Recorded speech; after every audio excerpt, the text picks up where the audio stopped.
Hola a todos, hoy nos metemos de lleno en una época de revoluciones, pero no solo en las calles, sino también en el lienzo. Vamos a hacer un viaje desde el orden y la razón más pura del neoclasicismo hasta la mente, bueno, bastante atormentada de un genio que lo cambió absolutamente todo, Francisco de Goya. La pregunta es, ¿cómo un estilo tan rígido, tan estricto, dio paso a una de las explosiones artísticas más personales y oscuras de la historia?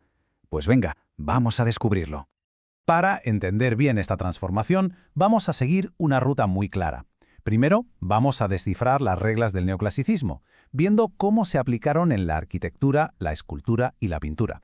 Y luego, claro, veremos cómo Goya no solo dominó esas reglas, sino que acabó rompiéndolas de una forma que fue sencillamente espectacular.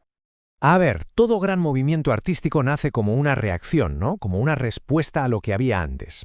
Y para entender el neoclasicismo es fundamental que primero echemos un vistazo a su predecesor, a ese estilo lleno de excesos y dramatismo contra el que se rebeló con todas sus fuerzas. Entonces, ¿qué fue realmente el neoclasicismo? ¿Una simple moda? Para nada, fue muchísimo más. Pensemos que estamos en plena era de la Ilustración, de la Revolución Francesa. La sociedad buscaba la razón, la lógica, la virtud cívica. Y claro, el arte se convirtió en el espejo perfecto de esos ideales. Se trataba de abandonar el caos y la emoción del barroco para inspirarse en la claridad y la democracia de la antigua Grecia y Roma.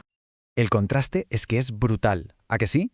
Por un lado tienes el torbellino de emociones, de curvas, de oro y adornos del barroco, y por el otro, la calma, la línea recta, la lógica casi matemática del neoclasicismo. Es como pasar de una ópera súper apasionada a un tratado de geometría. Un cambio radical. Y claro, esta obsesión por el orden y la razón no se iba a quedar solo en el papel. ¿Qué va?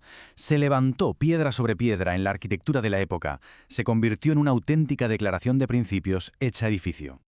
Es que los edificios neoclásicos son casi como argumentos filosóficos de piedra.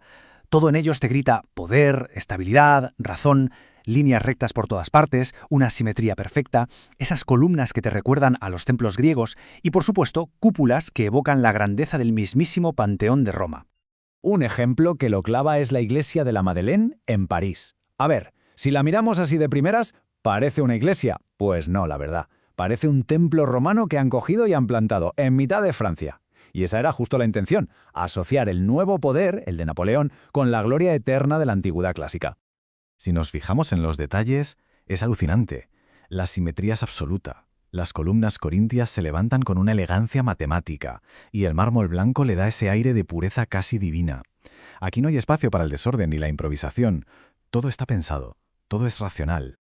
Y ya que hablamos de poder, pocos símbolos hay tan directos como los arcos de triunfo romanos. Napoleón esto lo sabía de sobra, y por eso encargó su propia versión para celebrar sus victorias militares, el icónico Arco del Triunfo de París. Pero ojo, no es una simple copia, es una reinterpretación. Se quitan todos los adornos que sobran para darle aún más importancia a la escala, que es monumental, y a esa enorme bóveda de cañón. Es, en esencia, una máquina de proyectar historia, victoria y un poder que parece inquebrantable. Todo ello, claro, usando el lenguaje de la antigua Roma. Esta vuelta a lo clásico, como es lógico, no se limitó a los edificios. Los escultores y pintores también se fueron al pasado a buscar inspiración para, en teoría, educar y moralizar al ciudadano moderno. Llenaron sus obras de héroes, de mitos y de grandes lecciones. En escultura, si hay alguien que encarnó este ideal a la perfección, ese fue Antonio Cánova. Su obra Eros y Psique es, el neoclasicismo hecho mármol. Fijaos en la composición. Es un triángulo perfecto, todo equilibrio, todo serenidad. La piel de los amantes no parece de verdad, parece mármol pulido hasta un punto casi irreal. Aquí no hay una pasión desbordada como en el barroco, no. Lo que hay es una belleza ideal, perfecta, casi congelada en el tiempo, pura y racional. Y si una pintura pudiera ser un manifiesto político, sin duda sería El juramento de los Horacios de Jacques-Louis David.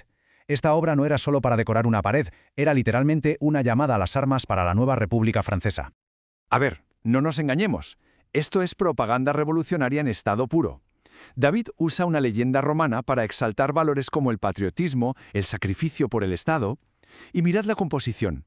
A la izquierda, la determinación recta masculina del deber. A la derecha, la curva, la emoción, el dolor de las mujeres. El mensaje no puede ser más claro. La razón y el deber están por encima de cualquier emoción personal.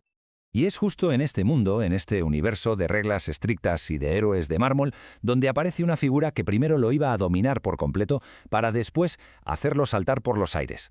Hablamos, por supuesto, de Francisco de Goya. Es que la vida de Goya es una novela en sí misma. Consiguió llegar a lo más alto, a ser el pintor de la corte, pero una enfermedad le arrebató el oído, dejándolo sordo, y la guerra le mostró la cara más brutal y salvaje del ser humano. Y estos dos eventos no solo le cambiaron a él, cambiaron la historia del arte para siempre. Al principio de su carrera, Goya era el gran cronista de una España optimista, llena de luz. Sus lienzos captaban con una maestría increíble las fiestas, los bailes, la vida despreocupada de la aristocracia y del pueblo de Madrid. Todavía, eso sí, seguía un poco las normas de su tiempo. Pero entonces llegó el silencio de su sordera y el estruendo de la guerra. El mundo exterior de Goya de alguna manera se apagó, y su mirada se volvió hacia adentro, hacia un lugar increíblemente oscuro y perturbador. Este descenso a la oscuridad no fue de un día para otro, fue un viaje en 3 actos. Primero, la sátira afiladísima de los caprichos, donde se ríe de la estupidez humana. Después, el horror casi documental de los desastres de la guerra. Y finalmente, el abismo. Las pinturas negras, una exploración ya sin ningún tipo de filtro de los monstruos que al final habitan en nuestra propia mente. Esta frase lo resume a la perfección. La paleta de Goya se apaga por completo. Los colores brillantes de antes desaparecen y son sustituidos por ocres, por negros y por una visión del mundo que se ha vuelto profundamente crítica y pesimista. Solo hay que comparar. El heroísmo idealizado de El juramento de los Horacios se convierte en el terror anónimo y brutal de los fusilamientos del 3 de mayo. Las fiestas llenas de luz de su primera etapa se transforman en la procesión grotesca y casi infernal de la romería de San Isidro. Goya ya no pinta ideales, pinta la realidad, una realidad cruda, caótica y muchas veces totalmente irracional. Y aquí, justo aquí, está la clave de su genialidad.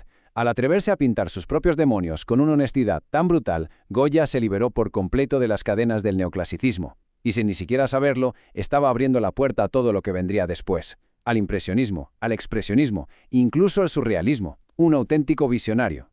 Lo que nos deja con esta pregunta, que es fascinante. ¿Fue Goya el último de los grandes maestros clásicos o fue en realidad el primero de los modernos? Quizás la respuesta, como su propio arte, no es ni blanca ni negra, sino que vive en esas sombras tan profundas y complejas que él mismo nos enseñó a mirar.